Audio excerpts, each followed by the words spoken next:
Hi everyone, it's Alyssa.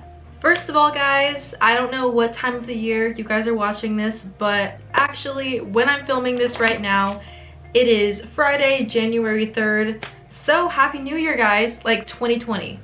It's kind of insane. I'm literally so excited for this new year. You guys have no idea. I'm pretty sure the rest of the world is too. Like everyone's making such a big deal, like 2020, that's my year. But at the same time, people are still throwing out those memes right now. That's like 3 days into the year and we're like 2021, that's my year because they've already like messed up or whatever. But honestly guys, I genuinely want to make the biggest moves in 2020 and I'm super excited for it. Like mentally, physically, everything. Anyways, pushing that to the side, let's get on to the topic of the video. So today I'm going to be talking about how I've been balancing school, cheer, kind of like working type things, sorority stuff, modeling, a social life, a family life, my life in general, myself. I'm the type of person who puts a lot on my plate. I tend to spread myself really thin just because I'm really passionate about a lot and I want to achieve and accomplish a lot. Therefore, I take on a bunch of things. No one is really good at it the first time, so I just kind of learned, and I would say because I'm that type of person, I've learned to be somewhat, I can't say good at it, but like I manage it and I have pretty solid ways on how I think balancing these things works. Finishing my first quarter, I almost want to say that this past quarter that I just completed was one of the busiest of my life. And after completing that, I've had a lot of time to just like reflect over what I've done wrong, what I could have done better, what worked for me. But yeah, just basically having this time to reflect and seeing what worked and what didn't. It gives me a really good idea of how I should start the year and what I should apply to my next coming quarters and how to balance everything with my classes and stuff like that. I'm gonna be cheering at like 4 games a week some days just because we have back-to-back basketball games. Basketball season is a busy one and I'm taking another class. I'm adding another class on what I was taking last quarter. But don't get me wrong guys, I'm not like complaining because I love everything I'm doing. Like every single thing I do, I love. All right, so now I'm gonna get into the things that I think help you with balancing all these things on your plate. So what we first need to understand is how to prioritize. And this is really important because if you don't have priorities and not really thinking of what is highest on the totem pole and what's on the lowest, then things get really jumbled up and you kind of like lose sight of your goals and you just need to know what's important. Personally for me, I always believe that school comes first. School is always gonna come before anything. School is gonna come before cheer, school is gonna come before sorority, school is gonna come before my friends, and after school, it is cheerleading, at least for me. This is just kind of like more so a reflection of how I see it and how I dealt with it and how I'm going to apply that to the future, because your guys' priorities might be a little different than mine. So we have school, then we have cheer. I know getting myself into college cheerleading that I might have to sacrifice doing other things that I like because it's cheer, and cheer is something that you need to put your all in. And then with those things being first, everything else has to work around that. That's how you succeed in those things, because if school goes anywhere else, unless you're some kind of super genius, you're gonna start slipping in school and it's not gonna be properly balanced. The thing is, getting involved with a lot of things requires you to sacrifice so much of your extra free time to like hang out with your friends or like your family. I do want to stress one thing to you guys. This is so important. Don't forget about yourself. When you're caught up in so many things, sometimes you put your attention on everything else, but you don't remember that you need self-care and yourself needs love, and you need to do things for yourself that makes you feel better and complete and happy. That's really important because that's when like mental health kind of comes into play. And yeah, it's kind of easy to put yourself on the back burner and not get enough sleep and not eat very well and not cater to your feelings or to not take care of your body or hygiene or things like that. It's very easy to just put that in the very back. A lot of us do that, especially during finals week. We say, you know what, screw it, no sleep for me, no showers, junk food that's easily accessible, I just won't wash my face before I go to bed. Although that is a common method of how we kind of fit everything else in our lives, we have to remember that that is should be one of the most important things. I just want to be really open about this because not everyone talks about it. At least in my experience these past 2 years, I really realized how important it is to stop, take a step back, and really care for myself.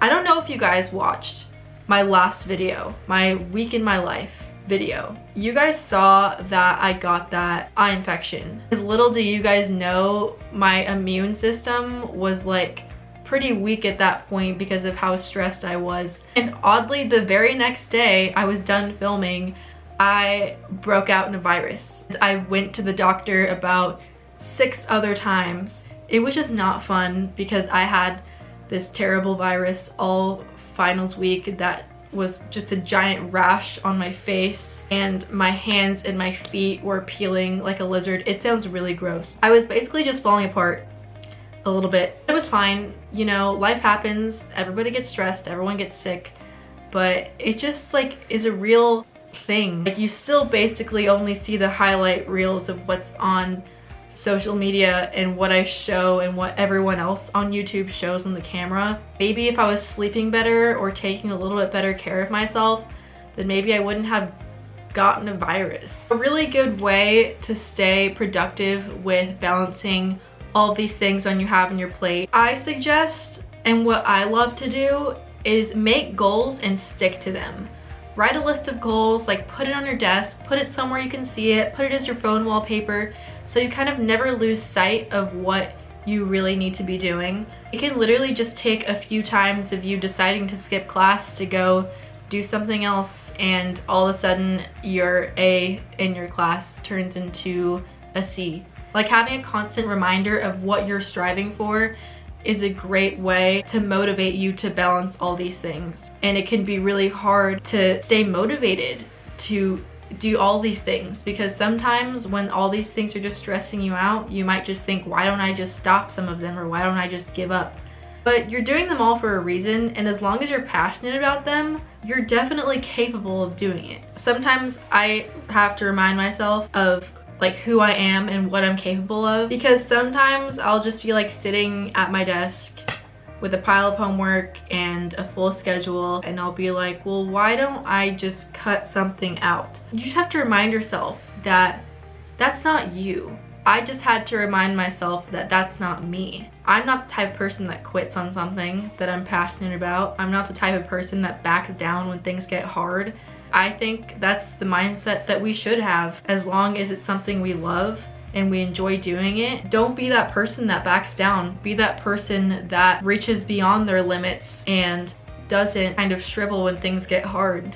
There's no cap on like what you're capable of. Like, the sky's the limit. Like, we can always push it further. It takes tears and it takes blood and it takes pain and sadness. You know what? The challenge is worth it. If you're not challenging yourself, then what's the point?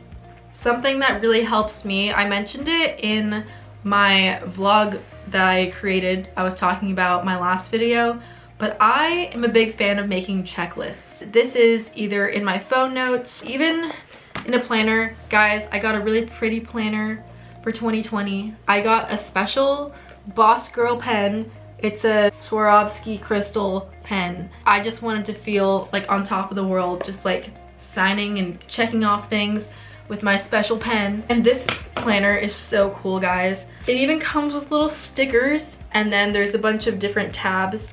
And while I'm at school, I'm just gonna be writing all the things I have to do that day, just checking it off. This is absolutely perfect for balancing things if you have a busy schedule. This is from TJ Maxx, guys. I think they have them everywhere, Staples, Target, all that good stuff. I definitely recommend getting a planner. And it wouldn't hurt to get like a Boss Girl pen too. Like, I just feel like a fancy executive with this crystal pen, and it's great. So definitely abuse a planner every day. Call me too punctual or call me crazy. It's so helpful to just put and organize your day. Like this time I make breakfast or this time I go to the gym, I go to class, eat lunch, I study, cheer at the game, I go to the sorority event.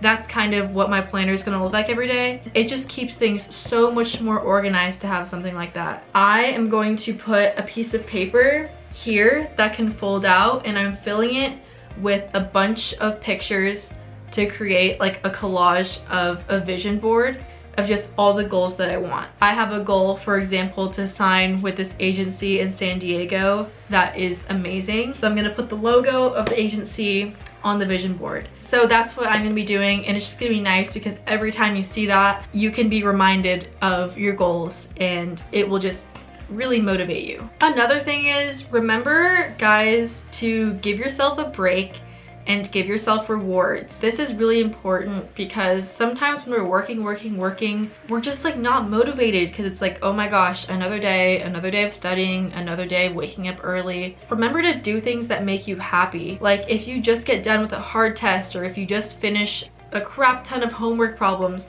remember to reward yourself. Like give yourself ice cream or go hang out with your friend for a while. It's like, you don't have to be closed off and antisocial with a schedule like this. What I've learned, guys, it's not really the fact that you have a lot on your plate, and it's not really the fact that it's too much. It's like, yeah, you don't have time for certain things anymore, but if something is really important, you can make time for it. It's really just about how well you manage it. It's like you guys would be so amazed of what you can get done with just sticking to a good time management skill. And I think having like a planner like that and just focusing on your goals and prioritizing is a really good way to be good at time management. Like somehow I managed to get good grades, go out with my friends every weekend, stay in shape and go to the gym, do well in cheer, and I worked in LA in Orange County quite a few times. That was all because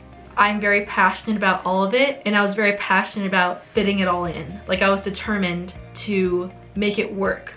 Just when you really care about something, you try to make it work. That's just kind of what I'm a strong believer in, and that's why things work. That's why people can juggle all these things.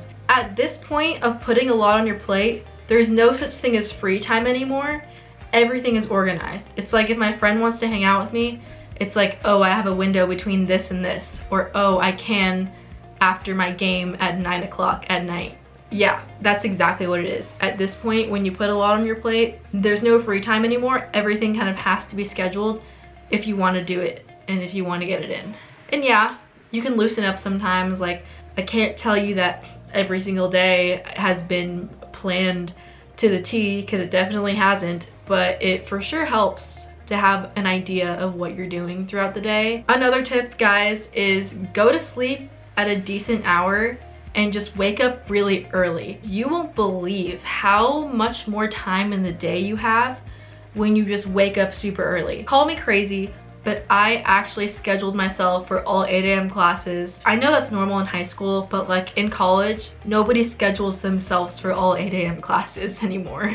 Everyone thinks I'm crazy for doing that. Even though I know I'm gonna hate myself when I go into next quarter with these 8 a.m. classes, I know I'm doing it for myself because I will wake up early and get my day started early. I will be forced to get out of bed because I have to go to class. And you will not believe how much you can get done when you start your day at like 6 in the morning, maybe even 5 in the morning, wake up early and go on a run, go to the gym, get things done as soon as you can. You will feel a lot more energized than doing whatever you're doing up until 3 a.m. Yeah, I get it. I totally get it. I stay up late all the time, but it's a lot more efficient if you move that late night staying up time to early time. Just waking up earlier and getting a good night's sleep. Because you're not gonna have those bags under your eyes anymore. You're just shifting the time. Something else that really helps is having people on board on this kind of like journey with you. Like if you have friends that are in cheer and are in your same classes or something like that, well, study with them. Being in the same boat kind of makes you feel a little better. And it kind of knocks out a lot of stones because then you can carpool, you can get a lot of things done together, and you guys can talk together about planning things out. And it really helps just have someone in the same boat as you.